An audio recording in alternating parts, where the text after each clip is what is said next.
You're in comfort, you're seeking comfort, and we've been given these stories since we're a very young age. Do you remember the Goldilocks story? Well, that's what I'm going to talk about today, because that is the conditioning that you've had all your life to lead you to this point, to watch this video, and so you are leading a comfortable life, and we're going to get uncomfortable, and this is how.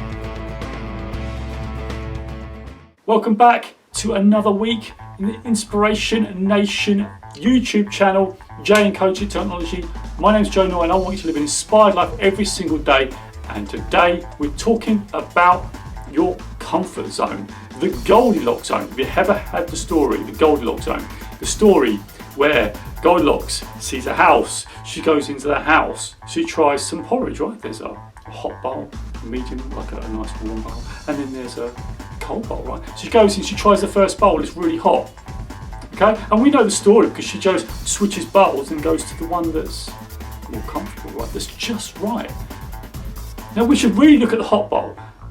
When we have problems in our lives, this story is giving us issues. This story is literally conditioning us to say, hey, we need to switch to something else. We want you to lose focus. Just jump for something else. Someone else is going to have a fix, right? There's going to be something else to fix it. No. Focus on the hot bowl. How can we make it that fits us? What's that bowl look like to you? This is an analogy for your life. This happens a lot. People just jump around to different things, hoping that there's going to be a quick fix, hoping there's going to be a quick hack, but there's not. It's about the work. It's about you solving your problems. Yes, reach out to someone. Yes, look at a video like this, right? So you can have a strategy, so you can start to get the best bowl of porridge, not just the one that's just right, something that's super amazing, and that goes to your life. This is the conditioning we've had. These are things throughout your life, all the stories that you've heard. And Goldilocks is a classic tale. And that's why I want to tear it apart so you can see maybe the unconscious conditioning you've had in your life and that why we always seek comfort. Yes, our brains are wired for comfort because our brains have got that survival mechanism to look out into life and go, hey, I need to get maximum reward for the least expenditure of energy. But that's the problem. We're always looking for the fix. We're always looking for easier. I'm not saying you can't do that, like do certain things that make things more efficient. But when you're building a dream, when you're building something really big and really something that you want to do with your life, it's going to take hard work. You're going to have to do work. There's going to be bits and pieces going to make it easier by different efficiencies. But ultimately, you have to craft it. Ultimately, you have to find your gift. Ultimately, you have to do that. So the second thing is, what does Goldilocks do next? Goldilocks, what she does, she goes into the house, she finds a chair, right? So had the lovely porridge, she's feeling comfortable, she's going through the house. You know, let's just take a minute, this is a bear's house, right? So she should be scared, right? She should be uncomfortable, she's not. She's just had comfortable porridge, she's not aware of maybe potential danger, right? There's bears living in the house. So again, what chair she tries? She tries the smallest chair, she breaks it. This is a bit chair that's too big, right? So there's a chair that's just right. And again, we're aiming for comfort, right? What's that chair look like? That chair could be your business, your career, the way you look at life in general, right? We're always looking for the easy comfort. We're looking for that easy comfort chair. What you should do is get that hard chair. There's a problem, right? You need to fix the chair. You need to make sure you craft the chair, make a new chair, right? For you, specifically to you. It's no good having someone else's chair, right? We're all different, we're built differently. You know, we're all individual. Yes, we have similar interests, but ultimately we are all individuals. We all bring our uniqueness to the world. And that's really about crafting that chair you're going to sit in. You know, what sort of business you're going to build, what sort of career you're going to build, because really what we're thinking about here is crafting the right thing for us, right? A lot of the time I see so many people where they will, you know, just go for the money. Just go for the money because that's what they want. They want that whole safety, but they hate their career, right? They're doing it, they can't, they're thinking, oh, what am I going to do? No. Right? But the thing is, they're too scared now to leave that because they might have to take a pay cut and it's much more difficult, right? So now look at the intentions. This happened to me. So going for my corporate career, right? Just going for the money. And I was young and I wasn't aware. So when I was jumping into those things, I wasn't aware that, hey, yes, I'm earning money, but really I'm not fulfilled. I'm not adding value. And this is why I'm doing these videos, because I don't want you to tread that same path. I'm giving you, in this video, a shortcut to your success. So it's really important to be aware of what you want. I've seen lots of people in the business going, I don't love my job. So what's the reason you're still in the job? Why are you still here? You know, why? This is why I ask myself, what? No. So my thing when I'm coaching people is around, okay, you have this job, so what do you love about the current job you're in? And enjoy those moments. There's going to be bits you don't like, right? But whilst you're working on that, work on the dream. Work on the dream job. So what will happen is that you'll get motivated about doing your current job or your current business And so you're working towards the vision that you have for your next job or your next business, right?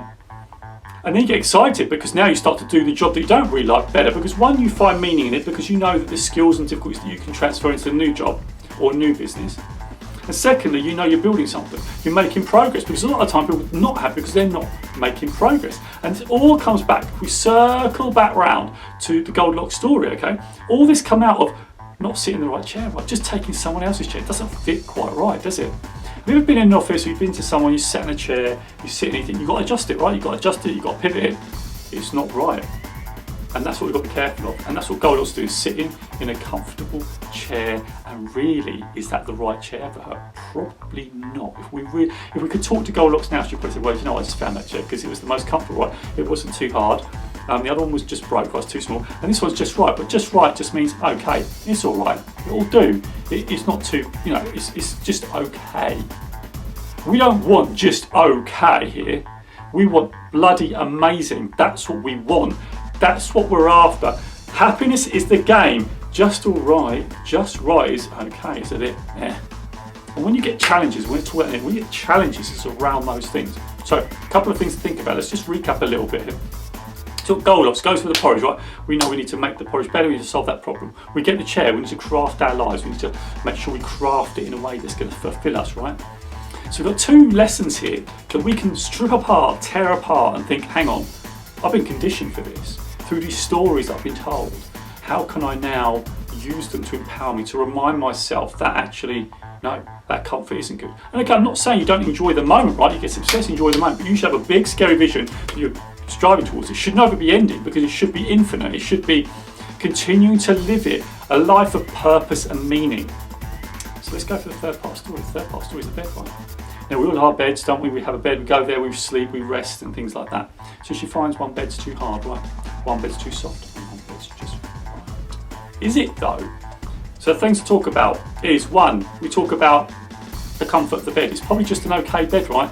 So things with beds, it's just like making sure that, you know, you make your bed, make your bed. We heard of the expression, the bed you lie in, if you have a circumstance, don't they? You made your bed, so lie in it. So make the bed the best bed, right? Go lie in the bed that you want to live in, that you want to succeed in, right? So it should be a bespoke bed, just like the chair. This bed is where you rest. This is where you rest, where you are going to go to bed and you're going to have an amazing life, because your bed is your life. Okay, so in that bed should be an inspiration. So when you go to sleep, you wake up every night, you should go, hey, when I go to sleep, I'm going to be excited about my life. When I wake up, I'm going to be excited about my life. That's what you're aiming for. Aim for the happiness, right? And you only do that by making sure that your environment's right. So the bed represents your environment. The bed is the environment. That's your environment, your life. What do you bring in that environment? How are you gonna, how are you gonna make that bed the best bed ever? That's for you, right? Again, just like the chair, you need to make it specific for you. What's your environment? Make it specific for you. What inspires you? So question for you, what inspires you, right? Make your environment inspiring. Make your bed inspiring, right? So, for instance, in our room, we put a picture of Buddha. We me and my wife, we quite like this. We're sort of getting a bit, I'm getting a bit more spiritual, and so, my wife said, picture of Buddha. She sort of, but she wanted to choose a picture, and I said, perfect, love it. And it's a really peaceful picture, and it's peaceful. So when you go to bed, it feels peaceful. You feel at rest. You feel, okay, I can recharge, get back into it, and I feel inspired. At the end of the day, put the effort in. When I put the effort in, I can lie my head on that pillow, right? To be great. So, what's this whole story about? Let's look at this. So we've come in, we've had the porridge, we've sat in the chair, and now we've had the bed. Then what happens next in the story? What happens next? The next bit in the story says that the bears come in, and they say, oh. So let's look at this right, in a way that's just right, just right, just right. Okay, all through the whole of the story. The bears represent life. Now, life could be kind sometimes, could be, oh, look at you. And sometimes it can be boom. They could have been bears that are like an event, right? They could be angry. The problem is you're in your comfort zone. The problem is you've not prepared. You've not prepared your porridge properly. You've not prepared your chair properly. You've slept in a bed that's okay, and suddenly life comes and bam, and you're asleep. You've woken up, and then you wake up, and you're in a state of panic, and then you're sort of reacting to everything, and you've got no guidance in your life. You don't know where you're going because you're just reacting. Hey, I need some money here. I need to go here. I need to just get a job, and there's no planning. There's no action. There's no directive action. There's no compass because you just aim for comfort. And that's the whole point of the story. This is why we've been conditioned. So bears can represent the challenges. Bears represent the challenges in your life that you're not prepared for. So that's why getting the porridge in the right place, getting the chair in the right place, and making the best environment, right? The chair, the career, the business, the bed, the environment, right? The porridge, to making sure it's the best bowl of porridge you've ever had, right? This is your life. Those are your representative of your life and areas. And if you don't build that, life's going to come to you. You're not going to have the resilience, because all those challenges that you made those things happen are going to prepare you for the challenge when the bears turn up. You're going to be ready. You're ready to fight. You're ready to embrace it. You're going to lean into that fear. You're going to stand up to the bears, right? You're going to stand up to them because you're not backing down. You're not accepting any more low standards for your life. All you're going to accept is the standards you need for your life, your highest standards possible. You're going to try and reach for them every day, and you're not going to reach them every day. Sometimes you're going to get crushed by a bear and you have to get back up, right? So when you survive, you can carry on. Keep your head in the game. Keep you safe in the game, right? That's what it's about. This is what it's wholly about. Now, one other thing about the Goldilocks zone, it's so entrenched into our culture, this story, that I even was watching a program probably a couple of years ago where they're watching through the Hubble telescope, I think, and they can detect wobbles of planets far away where they say, hey, that planet's spinning at a certain rate, so we know that's potentially habitable. And they call it the Goldilocks zone, which is the perfect comfort zone, the comfortable zone for life, right? Guess what? Comfort, right? Now, I'm not saying it's good, right? But what we've got to do is we've got to build ships to get there. So Elon Musk is doing that, right? And eventually, maybe we will reach there. But what we're saying is that we've recognised that Goldilocks is comfort. That's what we're saying to people. That's what we're saying about the planet, right? It's the comfort. All we want to be there is comfortable, right? We need to make this planet better, right? This is what it's about. How do we make this right now better? So you see that people call things like the Goldilocks zone. I think it's comfortable, so it's nice and it's lovely. But let's be realistic. Life's a challenge, life's difficult, and I just want to bring you to your attention that the language that we use, the stories that you absorb, have an impact on your life. So it's up to you to carve it, it's up to you to take the action, it's up to you to make a plan. So there's the 3 questions. Number 1, once you've heard the story, what are you now going to change in your life? What's the porridge like? What's the chair like? What's the bed like? Number 2, how are you going to get outside your comfort zone for one thing this week? And I want you to come back to the video and comment. And number 3, tell me how you got on. Hashtag InspirationNation in the comments below. Tell me how you got on. Tell me how you crushed it. Tell me the challenges, what's been difficult for you, and then continue. Reach out and build on that, because through the difficulty, through the challenges, you're going to build an inspired life, and this is what this video has been about. Hope that's helped. Hope you enjoyed this video. I'd love you to check this video out over here, where it's about being extraordinary. It's an interview with Mark Drake, who owns Phantom Media, a multi-million pound marketing agency. I think you'll really enjoy it. And also, don't forget to subscribe. It means a lot to me. So don't forget, stay inspired. It's Inspiration Nation. I'll catch you guys later. Are you serious, man? I'm gonna put that on the video.